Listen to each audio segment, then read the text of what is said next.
With the 311.1 PTU now in our hands, we've been able to see some of the changes coming to missile damage in the next patch. But just how big are these changes? Quantum travel initiated.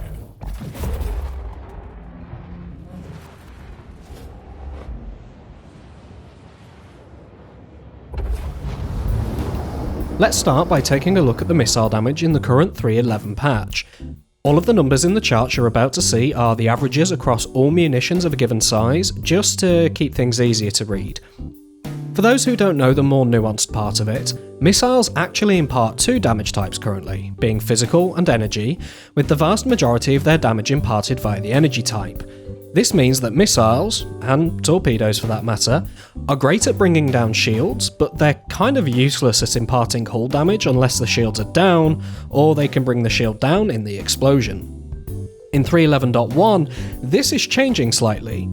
Missiles and torpedoes no longer do a disproportionate amount of their damage via energy, with them instead splitting their damage evenly between the two types. On the surface, this looks like a buff, as more physical damage imparted means more damage that bypasses the shield. The more eagle-eyed of you may have spotted something that counters this, however. Let's look at the total damage output in both patches side by side. Here we have the damage output in the current 311 build in grey. And now we see the damage in 311.1 in green. And no, that's not a typo.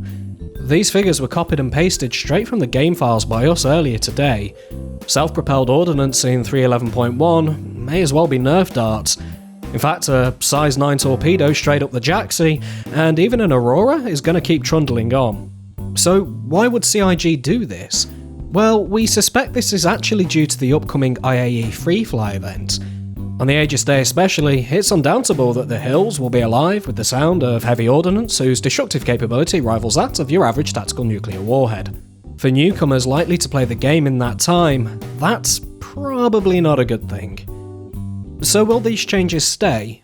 We doubt it, and expect to see the numbers return to normal either immediately or soon after IAE.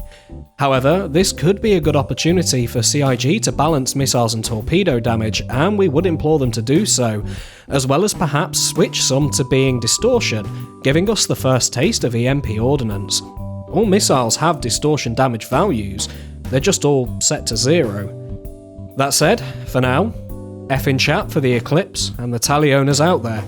Your torpedo spam will not be missed. Leave your thoughts down below, and with that, we thank you for watching, and we'll catch y'all next time.